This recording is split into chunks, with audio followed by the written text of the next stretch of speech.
কোনো বরাদ্দ আমরা দেখতে পাচ্ছি সরকারি দলের এমপিরা বরাদ্দ পাচ্ছে, কিন্তু আমরা সেই বরাদ্দতে বঞ্চিত হচ্ছি। এই মেডিকেল কলেজের কার্যক্রমের জন্য যত বৈঠক হচ্ছে সেখানে সরকারি দলের রাজনৈতিক নেতারা বৈঠকে বসছে, কিন্তু এমপি দাওয়াত পায় না। মাননীয় সদস্য ফজলুর রহমান সাঈদ, জয়পুরহাট 1। মাননীয় স্পিকার, আপনাকে ধন্যবাদ।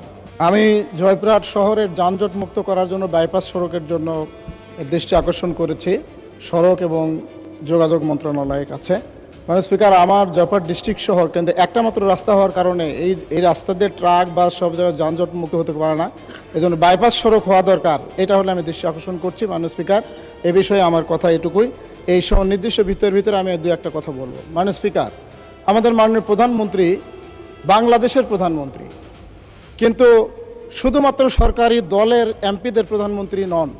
কোনো বরাদ্দ আমরা দেখতে পাচ্ছি সরকারি দলের এমপিরা বরাদ্দ পাচ্ছে, কিন্তু আমরা সেই বরাদ্দতে বঞ্চিত হচ্ছি। তাহলে আমার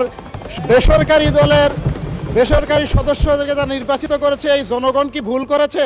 তারা কি গণতান্ত্রিক পদ্ধতিতে ভুল করেছে?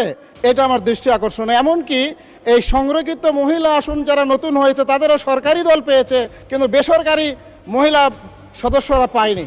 মাননীয় স্পিকার, আরেকটা দৃষ্টি আকর্ষণ করছি, সেটা হলো যে মাননীয় প্রধানমন্ত্রীকে আমি ধন্যবাদ দিই যে আমি প্রথম বক্তৃতায় জয়পুরহাটে মেডিকেল কলেজের একটা প্রস্তাবনা দিয়েছিলাম। আমি ধন্যবাদ প্রদান করছি যে তিনি এই মেডিকেল কলেজকে অনুমোদন করেছেন এবং কাজ শুরু হয়েছে। কিন্তু দুঃখজনক হলো যে এই মেডিকেল কলেজের কার্যক্রমের জন্য যত বৈঠক হচ্ছে সেখানে সরকারি দলের রাজনৈতিক নেতারা বৈঠকে বসছে, কিন্তু এমপি দাওয়াত পায় না।